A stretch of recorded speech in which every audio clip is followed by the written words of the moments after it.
बुढ़वा अपने में लड़ाई करे पर उतारू हो गई। आई मेहरुआ बैठल की सोचत बा कि दोनों बुढ़वा सठिया गईला सो, दोनों पगला गईला सो, इन्हनी के बियाह कब आईना सा धैले बा कब बड़ी जिया बियाह खातिर एकदम मुंह बोले बालो।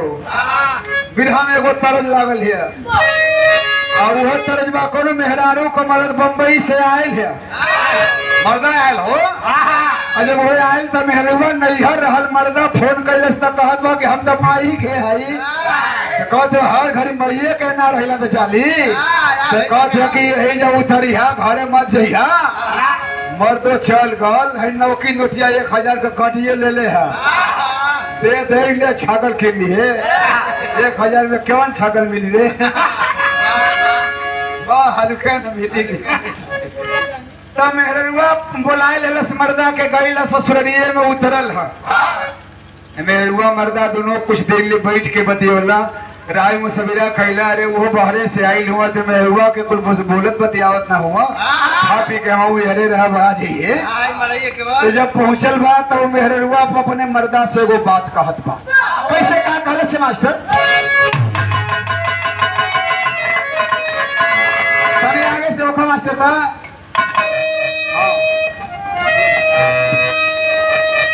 का कहत बा कि कैसे कहीं मिला अरे गंभीर मर्दा कहत कि आओ बैठो, तो मेहरुआ कहत बा कि कैसे कहीं मिला अरे गंभीर का गंभीर गंभीर कैले रे तो के टाइफाइड बुखार ना थेलस रे कहते ना है। कैसे कहीं मिला अरे गंभीर अरे छुई चली रोटिंग में शरीर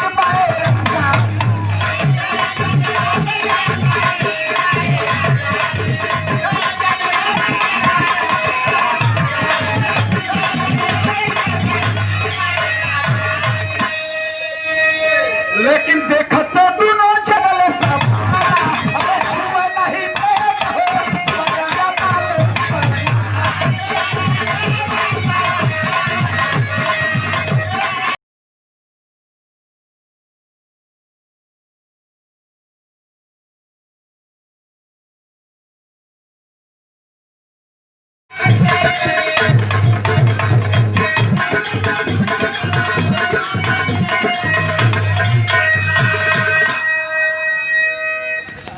केकर बनब पहले सोचे डाले मन में तने होने ताका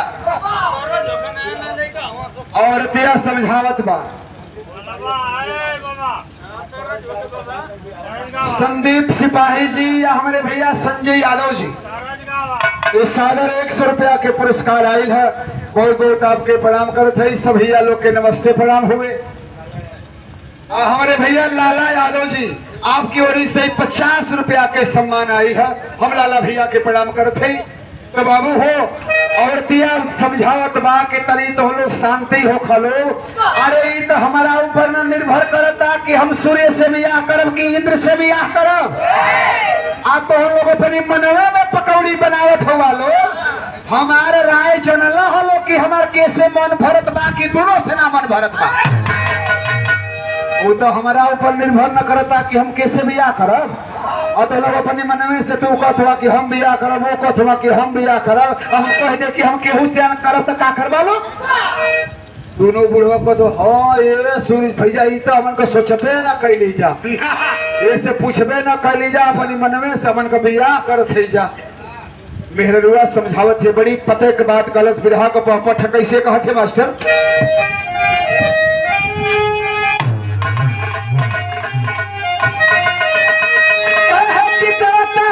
दुनिया में कीमतिया पतिया माना हो, अरे तूनो जना कहो पतिया माना हो।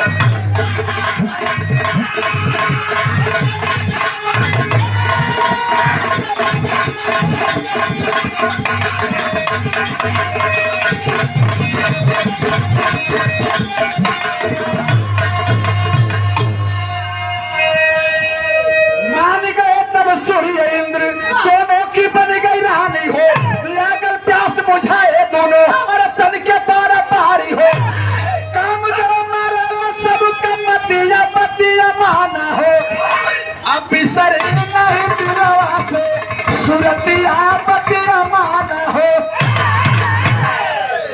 मेहरारू कह दिया कि हम बियाह करब तो दोनों जना से करब, एक जना से ना करब।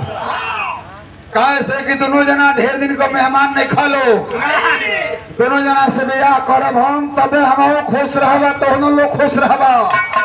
तो इंद्र पूछत हुआ सूर्य भगवान से कि कहो भैया ये तो दोनों आदमी से बियाह करे कहतिया तो के कबूल बा? तो कहला कि तोहके तो कह दो हमके तो ठीक बा। तो कह दो चला तब दोनों जना राय सन्मत कह के गुजर सतीरान मती कह दिया।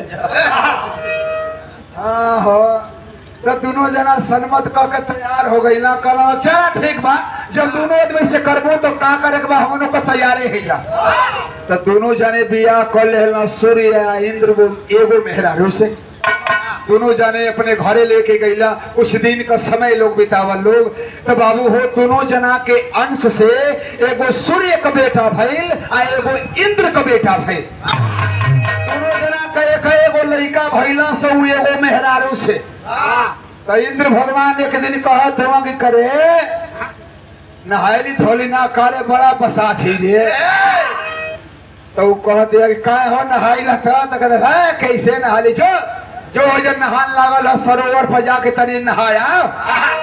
तो वही सरोवर पर भेजला नहाए खातिर, जवना सरोवर में बानर के रूप में जाके नहैलस तो मेहरारू हो गई।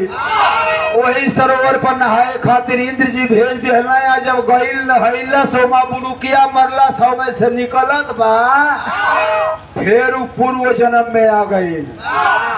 बानर से मेहरारू बनल, जब दूसर की बेर नहैलस तो मेहरारू से फिर बानर बन गई। लेकिन दुगो बाल बच्चा पैदा कैले है तो उन्हनी का मोह रहल ओकरा। तो मेहरारू से बानर बन के निकलल तो सोचत बा अरे ये तो कुछ बदल गई, पहलवा हला हो गए। लेकिन गईल हुआ जहाँ तो ओकरे बाल बच्चा हुआ तो वो के जन्म ले हल औरत के रूप में। जब वो रहल था अब फिर बानर हो गई तो अपने बच्चन खातिर वो कुटिया पर पहुंचल सूर्य आ इंद्र की। आखिरी लाइन को कहना पा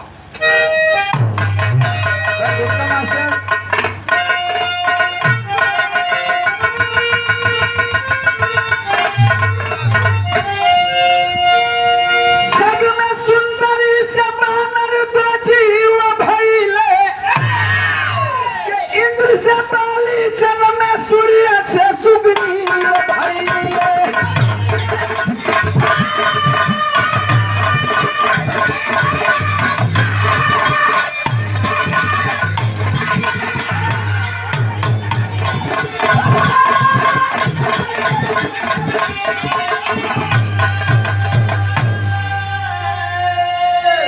जग में सुंदरी से बानर दो जीव भइले, इंद्र से बाली जन्म में सूर्य से सुग्रीव भइले।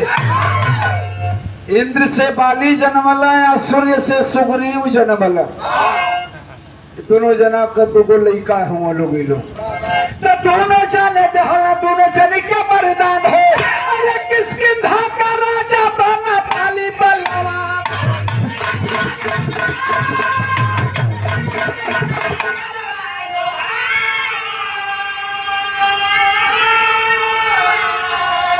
सीता के खोजत राम जी हमें कोई।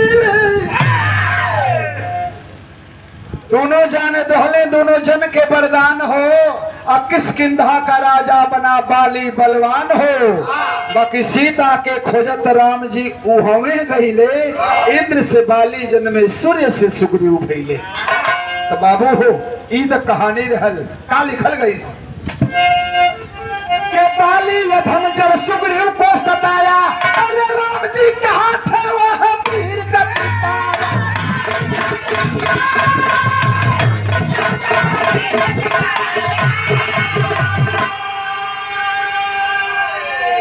भाई के बेटे अंगधारी के सेवा कैले, इंद्र से बाली जल में सूर्य से सुग्रीव।